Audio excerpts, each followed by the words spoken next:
ತುಮಕೂರಿನಲ್ಲಿಲ್ಲ, ಚಿತ್ರದುರ್ಗದಲ್ಲಿಲ್ಲ, ದಾವಣಗೆರೆಯಲ್ಲಿಲ್ಲ, ಉಡುಪಿಲಿಲ್ಲ, ಮಂಗಳೂರಲ್ಲಿಲ್ಲ ಸರ್ಕಾರಿ medical college. ಯಾಕಿಲ್ಲ? ಖಾಸಗಿಯವರು ಅವರು ಆ ಜಾಗಗಳಲ್ಲಿ ಬರೋದಕ್ಕೆ ಬಿಟ್ಟಿಲ್ಲ. ದಾವಣಗೆರೆಯಲ್ಲಿ ಶಾಮೂರು ಶ್ರೀಶಂಕರಪ್ಪ ಫ್ಯಾಮಿಲಿ ಬಿಟ್ಟಿಲ್ಲ. ಚಿತ್ರದುರ್ಗದಲ್ಲಿ ಅವನ ಜೈಲ್ ಹೋದ್ನಲ್ಲ ಕಳ್ಳ ಸ್ವಾಮಿ ಆನಂದ, ಅವನು ಬಿಟ್ಟಿಲ್ಲ.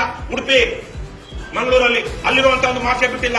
ಎಲ್ಲಾ ಜಿಲ್ಲೆಗಳಿಗಿಂತ ಅತಿ ದೊಡ್ಡ ಜಿಲ್ಲೆ ಕೋಲಾರದಲ್ಲಿ ದೇವರಾಜ ಮೆಡಿಕಲ್ ಕಾಲೇಜ್ ಇದೆ ಅಂತೇಳಿ ಅವ್ರು ಬಿಟ್ಟಿಲ್ಲ. ಎಲ್ಲಿ ಹೋಗ್ಬೇಕು ಬಡವರು? ಒಬ್ಬ ಅಧ್ಯಕ್ಷ ಅಸಮರ್ಥ ಗೃಹ ಸಚಿವ ನಮ್ಮ ರಾಜ್ಯದಲ್ಲಿರುವಂತಹದ್ದು ಪರಮೇಶ್ವರ್ ಈ ಭಾಗದಲ್ಲಿ ಅವರು ಮತ್ತು ಅವರ ತಂದೆಯವರು ಸುಮಾರು 40-50 ವರ್ಷದಿಂದ ಜನಪ್ರತಿನಿಧಿಯಾಗಿದ್ದಾರೆ. ತುಮಕೂರು ನಮ್ಮ ರಾಜ್ಯದಲ್ಲಿ ಅತ್ಯಂತ ದೊಡ್ಡ ನಗರಗಳಲ್ಲಿ 4ನೇದೋ 5ನೇದೋ ಬರುತ್ತೆ. ಇವತ್ತು ತುಮಕೂರು ಜಿಲ್ಲೆ, ಬೆಳಗಾವಿ ಜಿಲ್ಲೆ ಬಿಟ್ಟರೆ ರಾಜ್ಯದ ಅತಿ ದೊಡ್ಡ ಜಿಲ್ಲೆ. ಈ ಜಿಲ್ಲೆಗೆ ಈ ಇವತ್ತು ಒಂದೊಂದು ಸರ್ಕಾರಿ ಮೆಡಿಕಲ್ ಕಾಲೇಜ್ ತರೋದಕ್ಕೆ ಇಂಥ ದೊಡ್ಡ ದೊಡ್ಡ ರಾಜಕಾರಣಿಗಳ ಯೋಗ್ಯತೆ ಇಲ್ಲ. ಇವರು ಅವರ ಖಾಸಗಿ ಮೆಡಿಕಲ್ ಕಾಲೇಜ್ ಎರಡೆರಡು ಮಾಡ್ಕೊಳ್ತಾರೆ.